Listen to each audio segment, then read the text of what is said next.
Naglalakad nga. Ayan si boss, mga kababayan, naglakad. Si Orme naglakad. Nakakawalay orange. Akala ko nagbibiruan lang. Okay na yan, sir. Okay na yan. Yun o, naglakad. Ang ating Yorme. Exercise yan, Yorme ah. Unexpected human made. Good morning. Good morning.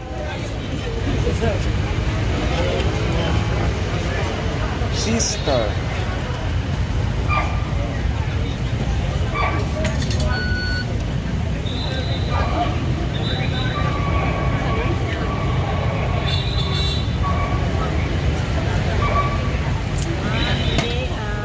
Magkakaroon pa ang programa. Ribbon cutting.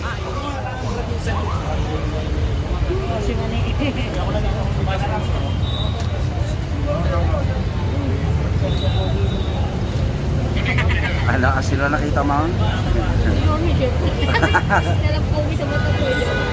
Sabi nga nila ano daw. Ano? Mas pogi pa daw sa asawa niya. Ganun.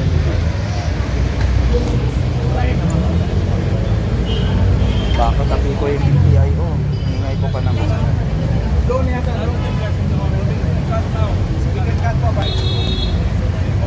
Okay, 5, 4, 3, 2, 1.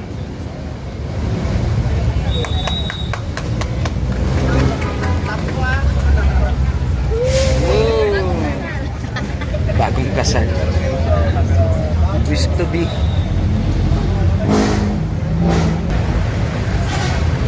Bagong kasal to. Tol Rider, shoutout sa iyo dyan ha. Dyan ka lang muna, kami lang muna dito ha. Magpahinga ka dyan, ay magpahinga. Trabaho, tol.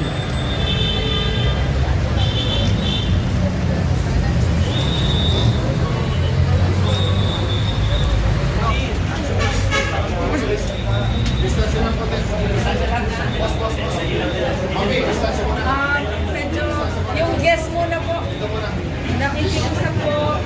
Yung guest muna po. Ay, si Father nag-iwala.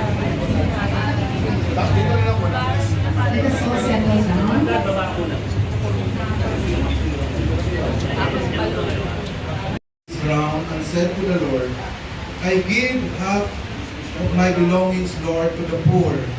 If I have defrauded anyone in the least, I pay him back fourfold. Jesus said to him, Today salvation has come to this house, for this is what it means to be a son of Abraham. The Son of Man has come to search out and save what was lost. Minsan, nangangako po sila na pag-agandahin nila ang servisyo dito.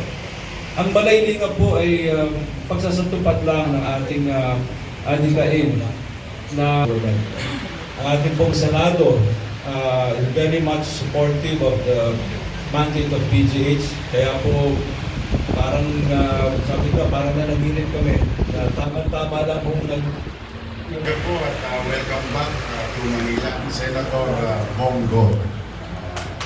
Si Senator Bongo po ay napakaraming tinulungan sa Manila. Naming, kahit lamay. Simula sa lamay hanggang sa mga malalaking pangangailangan ng aming mga kababayan. I, for one, is already support. So that's why, thank you very much. In fact, yung Malasakit Center, nag-umpisa sa kilometer 0. Dito yan sa Maynila. And Malasakit Center is now all over the country. And malaking bagay po yung ginawa ninyo ng Senator. And we are on behalf of the people of Manila. Thank you very much sa inyo. Thank you. Ating partner, makasipag, Doc Gap. Totoo po yung minsan pinagkukwento niya hanggang madaling araw kasi si Gap, kahit gabi pwedeng i-text, kahit early morning pwedeng tawagan. We always wanted to partners with the national government, especially nowadays in the case of City of Manila with our fiscal challenges. At I'm happy to our fellow Manileños Ito yung totoong konsepto. Kapag iisa ang antena o frequency ng National Executive Body, National Legislative Body, and the local government, if they are in sync or in synchrony towards delivery of public service, ito po tayo ngayon. Ito yung resulta. Magkakasama-sama tayo. Mag-aalay tayo ng programa, I think, magiging kapaki-pakinabang sa ating mga mamamayan. Mano pa sa may mga sakit. And this is our own little way of showing support to our partner, UPPGH, and to others. Basta ang importante, ang isang common is taong bayan. And showing also our commitment to continue to deliver on what I believe personally. Where should the government invest? And beyond. Literally and beyond. Minimum basic needs. Healthcare, education, housing, and jobs. That's where your city government is going. That's where your city government is going to spend every single cent. Pagpapataas ng antas ng pamumuhay ng tao. Quality of life. If we have roof, those who doesn't have, or mga may hirap nating kababayan, maayos, matiwasay na bahay, as you have heard about Condominium 1, Condominium 2, Condominium 1, San Lazaro Residence, San Sebastian Residence, Pedro Hill Residence. These are 42 square meter, 2-bedroom, in-city vertical housing, and the Basek community townhouse. And we're going to build, again, this coming first quarter of the city, of the 2026. So, kami excited.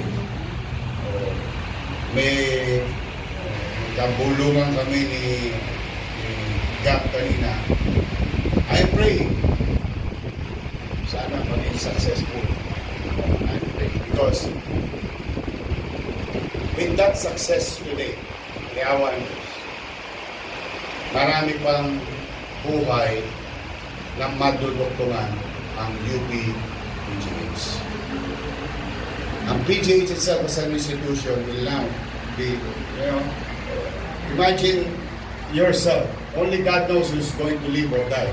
But you have now a tool, knowledge, practical experience na makapagdagdag ng buhay ng isang tao. Mailagay siya sa malusog na. Kaya to the PGH community, rest assured you have city government of Manila will work hand in hand with you. And thank you in advance. Kasi nag-umpisa na tayo doon sa aming sa hospital ng Maynila.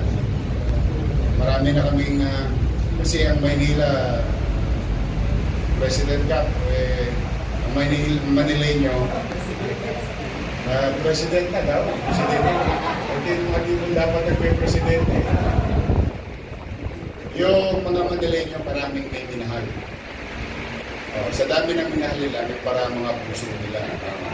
Kaya, dudut-dutin namin yun with your help, with science, equipment, with skills, and medical professionals. I'm really excited. I'm really excited to unclog PGH, to unclog Heart Center. But there is local government unit also investing in the same way that the national government hospital is doing. So, kapag nagtuloy-tuloy na yan, wala nang maiiwanan. Kaya alam naman natin, yung mga ganong klaseng senaryo ay mga life-threatening situation ng mga kababayan natin. So, kaya thank you very much. Huwag nyo kaming pabayaan ni Director Padilla But rest assured, we are really, despite of cash strapped kami, despite of all the problems, kapag hindi naman mauubos ang problema. Kaya lang mas marami yung pangarap namin kaysa sa problema. Kaya we are always focused. We don't want to be disturbed by noise. And patuloy kaming mamumuhunan sa aming mga bahay pangkalusugan. And today, we are grateful to Senator Bongo na kayo'y naglagay ng pondo ng mga panahon na yun. And maraming salamat kay dating Pangulong Rodrigo Roa Duterte. We give credit where it's due for supporting this program of PGH. And now rolling away dito, manawa na kayo rito. You can use it as long as you want. That may at least ease and give level of comfort to our patients. Especially, it will save some economic challenges of our constituents, and maybe those people who will come in and out of Manila because PGH is the best. They go to PGH. But later on, pag tinuruan nyo kami ng tinuruan, mga doktor, baka naman, magbubuti kami, gagaling din kami, masaya na kaming maging pangalawang magaling. Because the more, mas sumahaba ang kamay natin, mas marami tayong mayayakap. And that's, I think, the concept of public service.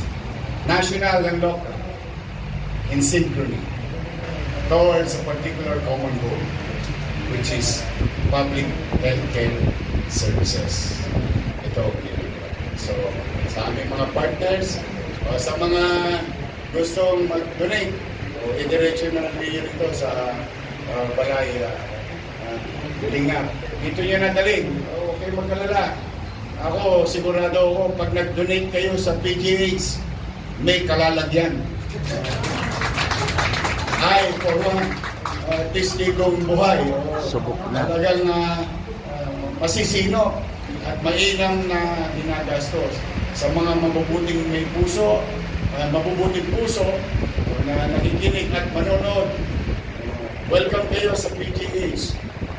Medyo pa-slice naman kayo ng kaunti. And let's be man for others. Like, Father, tama ba?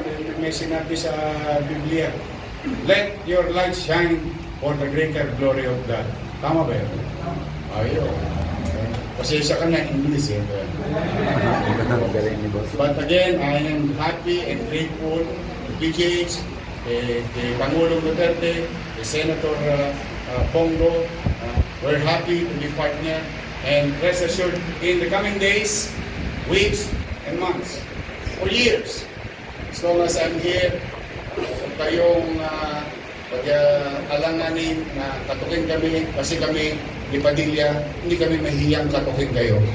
Magandang araw, pagpalain nawa kayo na oh my God. Maraming salamat po.